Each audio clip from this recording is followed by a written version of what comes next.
Hello everybody, welcome to Oxford News This Week. I'm Terry Stiles again with my co-host Jim Hughes. And Terry Stiles, once again good to have her back helping us out with our news broadcast as always. We'll make a habit out of it. Thank you. And in this week's news, Attorney General offers to help Oxford. The fire department puts its foot down and a performance for the Pope. All that and more on the Oxford News This Week.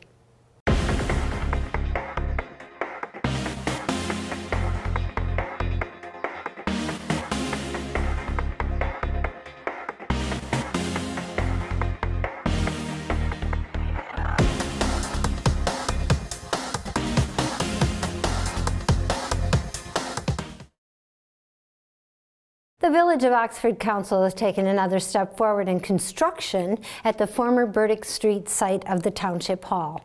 The council voted unanimously to award its asbestos removal project to company Qualified Abatement for just under $8,000. That's pretty good. Qualified Abatement's bid was the lowest of the three amounts. Certified Abatement and BDS Environmental both estimated costs above $8,000. Village manager Joe Medore said he contacted the county to set up a pre-construction meeting for the project tentatively. It is an asbestos abatement project which removes asbestos in a way that prevents the release of the fibers into the air. The majority of the funds will come from a community development block grant, which is great. Jim? The Oxford Township Board of Trustees is actually helping out the fire department put its foot down. The board voted unanimously to approve a second reading and the adoption of the Oxford Fire Department Cost Recovery Ordinance. It's a goal to help defray some of the additional costs of fire and paramedic services brought by negligence. Under the ordinance, negligent individuals and companies will actually be billed for recovery costs for their activities. Some board members worry about bills affecting those who won't pay or the wrong reason.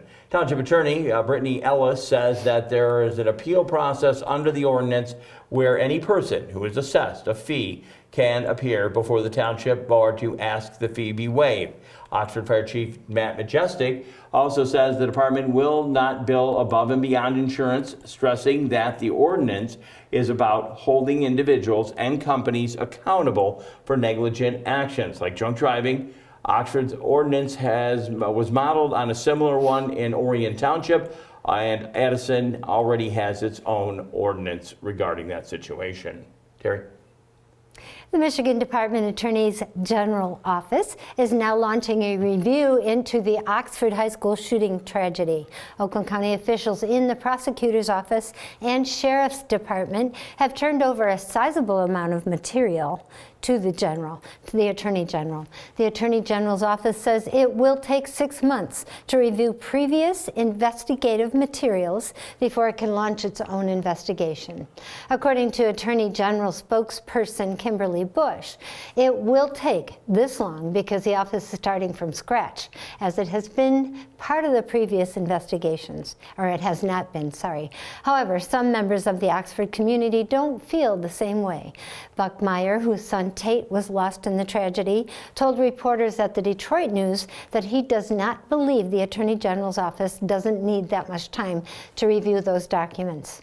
Meyer said that he would expect, quote, 2 months maximum for the AG's team to get their arms wrapped around the current work. On the financial front, Governor Gretchen Whitmer has proposed to add another $1 million to the office's budget to pay for that review. Jim?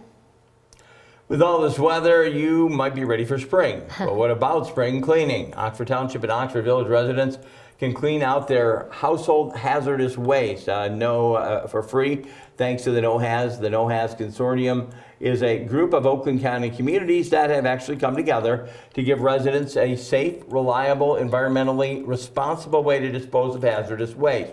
These substances can be harmful to humans and environment if they're not taken care of properly. Each year, No Haz schedules collection events to give residents opportunity to get rid of things like paints, batteries, cleaners, and more. Not all Oakland County committees participate in the No Haz program, but thankfully, Oxford, the residents can dispose of their waste at no cost at all, There are 4 No-Haz events on for this year. The series opens at Pine Knob Music Theater from 8 p.m. to 8 a.m. to 1 p.m. I should say on April 12th. Even closer to home, No-Haz will be collecting on June 7th and 8th at the Oxford Middle School. To register and view a list of accepted materials, you can actually visit the website, Oakland County website at oakgov.com. Terry. Well, it looks like drivers start their engines on Sunday, the Adult Challenge GP at K1 Soccer in Oxford.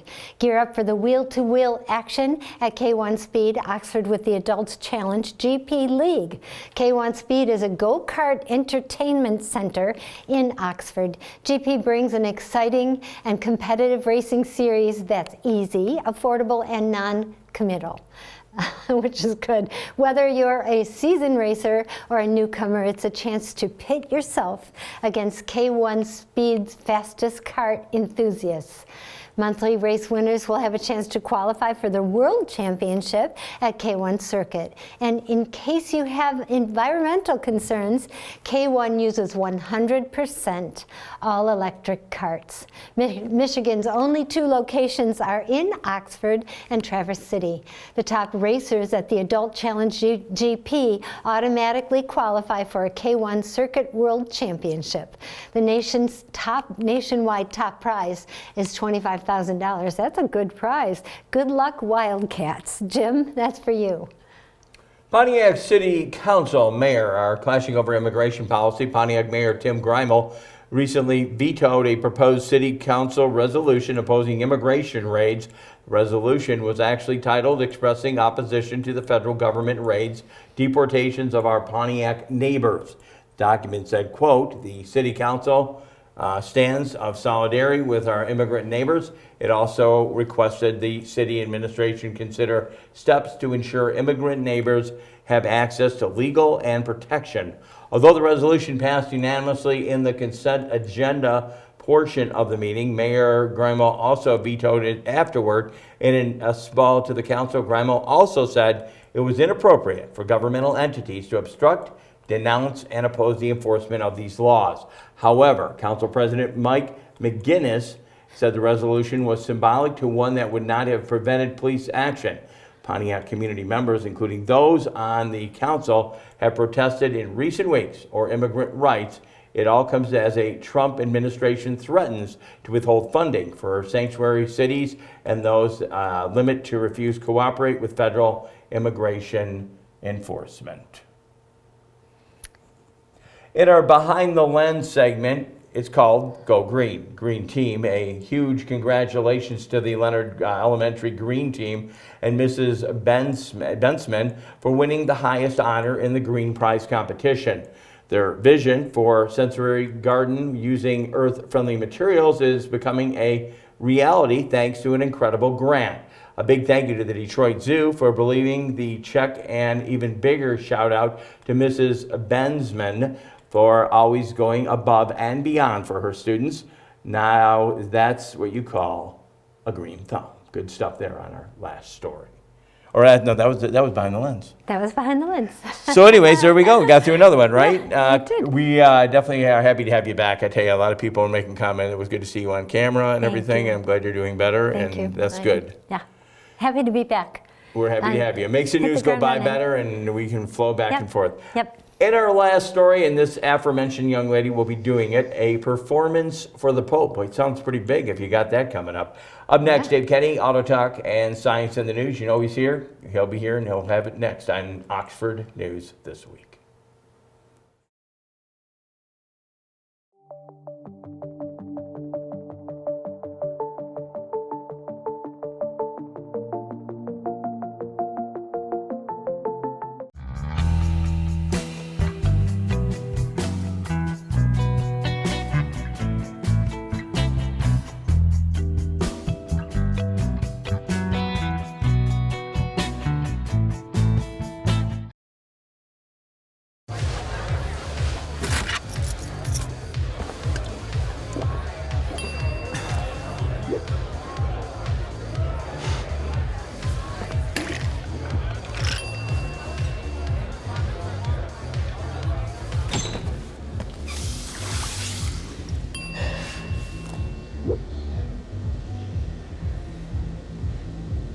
If you need to do something to feel okay to drive, you're not okay to drive.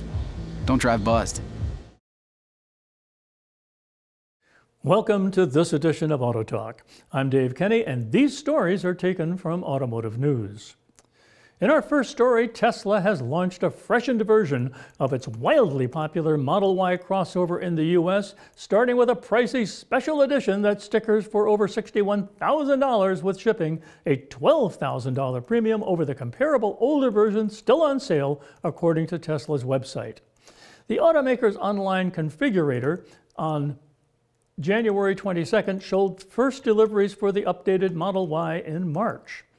The website did not indicate when regular versions of the freshened model, informally called Juniper, would go on sale. The special edition comes loaded with normally optional features such as premium paint and wheels at no additional cost. On the exterior, the freshened Model Y features updated front and rear fascias with integrated light bars that take inspiration from the Cyber pickup truck and Cybercab robotaxi prototype. On the inside, the Model Y adds ambient lighting, ventilated seats, and a small infotainment screen for rear passengers, Tesla said. Mechanically, the Model Y benefits from a retuned suspension for a softer ride and 320 miles of range, a 9-mile improvement over the comparable non-freshened version, the long-range all-wheel drive, according to Tesla. From the front bumper to the taillight, the exterior is completely redesigned to unlock maximum efficiency so you can get the most range out of every charge, Tesla said on its website. It goes on to say, with updated suspension, wheels, and tires, your ride will be smoother and quieter. The changes to the Model Y mimic the early 2024 freshen of the Tesla Model 3 sedan in the US, although the styling changes to the Model Y are more significant. The updated crossover, which Tesla calls the new Model Y long-range all-wheel drive launch series, comes standard with Tesla's advanced driver assistance software. The full self-driving software does not make the vehicle autonomous, since it must be supervised by the driver at all times for safety. The FSD software cost $8,000 on the non-freshened Model Y. When the Cybertruck was launched in November of 2023, Tesla first sold limited edition Foundation Series models for nearly a year before launching the regular version. The special edition Cybertruck came with a $20,000 price premium, but also included the full self-driving software with no additional charge. The Model Y was the best-selling electric vehicle in the US last year, according to industry estimates. Tesla sold just over 372,000 of the crossover last year, according to a December estimate by Cox Automotive. Tesla first announced the freshened Model Y on its China sales website on January 9th, followed by the start of production at its Berlin plant on January 14th. In the US, the Model Y is made at Tesla's factories in Fremont, California, and Austin, Texas. In our next story, Toyota Motor Corporation is recalling over 106,000 U.S. vehicles over a brake fluid leak that can reduce braking ability and increase the risk of a crash, the National Highway Traffic Safety Administration said on February 11th. The recall affects certain 2024 to 25 Tacoma pickups. NHTSA said the clearance between the rear brake hose and wheel may allow mud and dirt to build up, which can damage the brake hose and lead to a brake fluid leak. Dealers will replace both rear brake hoses free of charge, the NHTSA statement said. Well, that's it for this edition of Auto Talk. I'm Dave Kenny. Stay tuned to Oxford Community Television.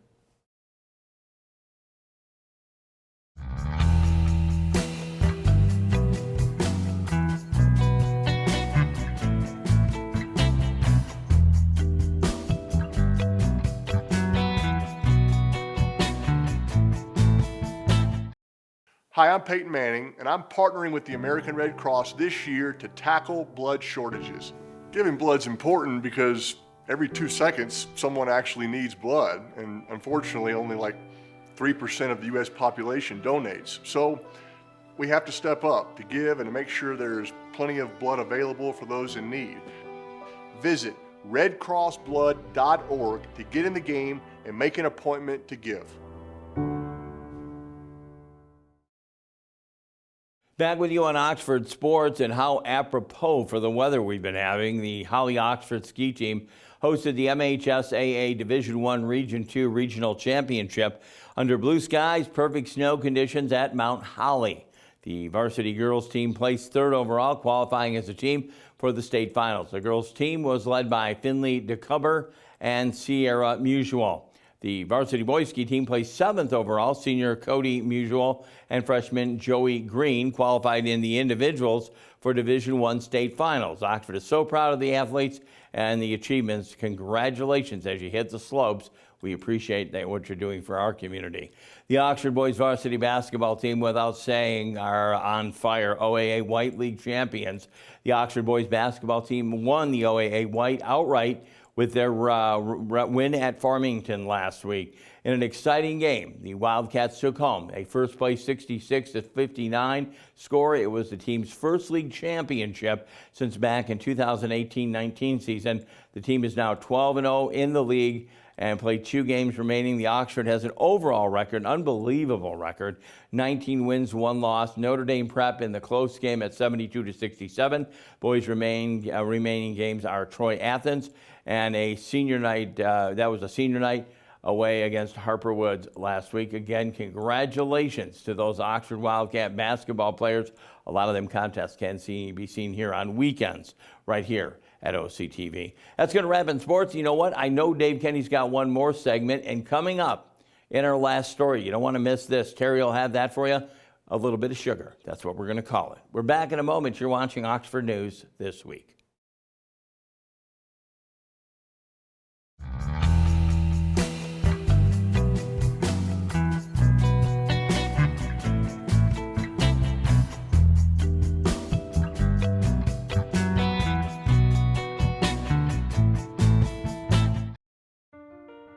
My son Ian was diagnosed with a brain tumor at the age of 16 months. The outlook was pretty rough. We had no hope until St. Jude rescued us. I mean, they saved him. But then it turned out he had a second cancer. To this date, we are 12 years into this journey, and from day one, we've never once seen a bill. It gave us the peace of mind to know that we're there with our son, and we're gonna beat cancer together.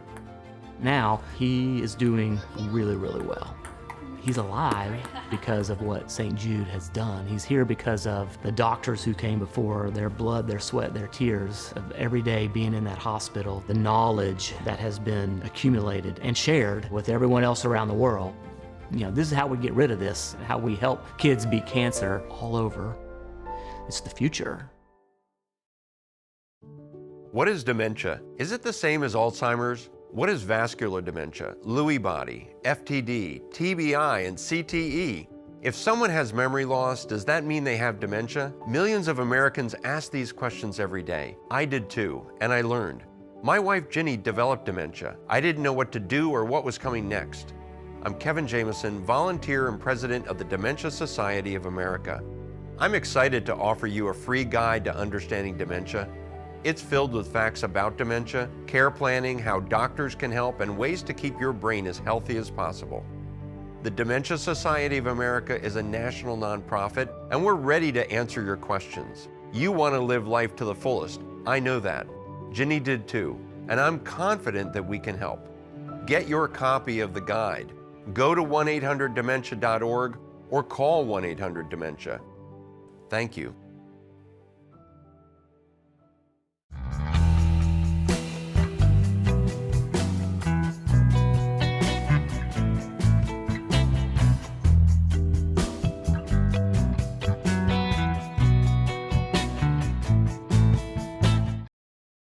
Welcome to Science in the News. I'm Dave Kenny, and this story is taken from New Scientist.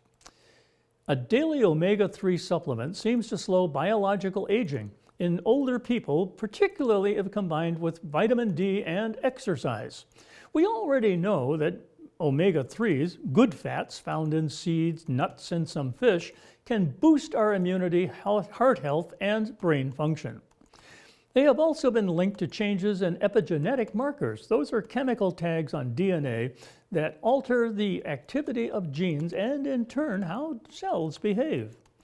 This suggests that omega-3s reduce the pace of biological aging, often defined as a measure of how quickly someone's body is deteriorating compared with the general populations. To explore this further, Heike Bishop Ferrari at the University of Zurich and her colleagues split 777 people in Switzerland aged 70 to 91 into 8 groups. They also wanted to find out how omega-3 may work alongside vitamin D, supplements, and exercise. Omega-3 plays on multiple pathways of aging, such as being anti-inflammatory. Similarly, vitamin D and exercise have multiple benefits, says Bishop Ferrari. We thought, if you play on each of these differential pathways, do you get an additional benefit? Some of the participants were already taking these supplements or doing strength training at the start of the study. It didn't seem ethical to tell them to stop exercising or stop taking certain supplements, says Bishop Ferrari, so they were allowed to continue. On top of their existing lifestyle habits, each group was told to take varying combinations of a daily 1-gram dose of omega-3, placebo pills, and 2,000 international units of vitamin D. In addition, some groups were instructed to do 30 minutes of strength training 3 times a week. For instance, some people were told to take omega-3 pills, but not vitamin D supplements, or do any additional strength training, while others were told to add in strength training and take vitamin D, but not omega-3. At the start of the study, the researchers estimated the participants' biological ages using epigenetic clocks previously developed by the team and other researchers. These analyzed DNA markers called methyl groups in their blood samples that generally decline with age, impairing cell function. By doing the same 3 years later, the scientists found that the participants who were told to take omega-3 had only aged by an average of 3 months less on average than those who were given only placebo pills. They accounted for factors that could affect the results, such as the participants' actual age, weight, sex, and height. This is the biggest trial we have today that hints that a simple supplement contributes to slowing biological aging, says Bishop Ferrari. What's more, those who took omega-3 along with vitamin D and did strength training aged even less compared with people who didn't introduce these habits as part of the trial. The effect was somewhat more pronounced, almost 4 months of rejuvenation, says Bishop Ferrari. These effects may seem small, but could be important for some, says Richard Xiao at King's College in London. For an older person, in about 3 months, there could be a lot of age-related decline going on, so this becomes more significant, he says.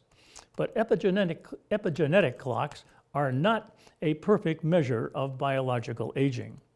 Just because biomarkers on your DNA indicate that you resemble someone who was younger, it doesn't necessarily mean that you are healthier in some ways, says Xiao. Further research should assess what the changes mean for measures such as cognition, ability to exercise, and heart health, he says. And Bishop Ferrari's team is now analyzing participants' data on such outcomes. Another limitation of the study is that the participants were relatively healthy and active and mostly not deficient in vitamin D.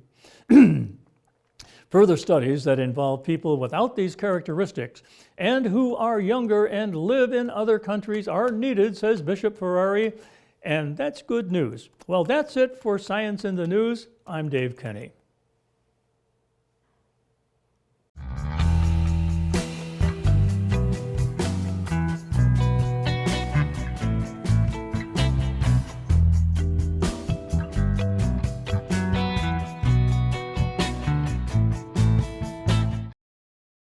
Hi, I'm Peyton Manning, and I'm partnering with the American Red Cross this year to tackle blood shortages. Giving blood's important because every 2 seconds, someone actually needs blood, and unfortunately, only like 3% of the U.S. population donates. So we have to step up to give and to make sure there's plenty of blood available for those in need. Visit redcrossblood.org to get in the game and make an appointment to give. What is dementia? Is it the same as Alzheimer's? What is vascular dementia, Lewy body, FTD, TBI, and CTE? If someone has memory loss, does that mean they have dementia? Millions of Americans ask these questions every day. I did too, and I learned. My wife Ginny developed dementia. I didn't know what to do or what was coming next. I'm Kevin Jameson, volunteer and president of the Dementia Society of America. I'm excited to offer you a free guide to understanding dementia. It's filled with facts about dementia, care planning, how doctors can help, and ways to keep your brain as healthy as possible. The Dementia Society of America is a national nonprofit, and we're ready to answer your questions. You want to live life to the fullest. I know that. Ginny did too, and I'm confident that we can help. Get your copy of the guide. Go to 1-800-DEMENTIA.org or call 1-800-DEMENTIA. Thank you.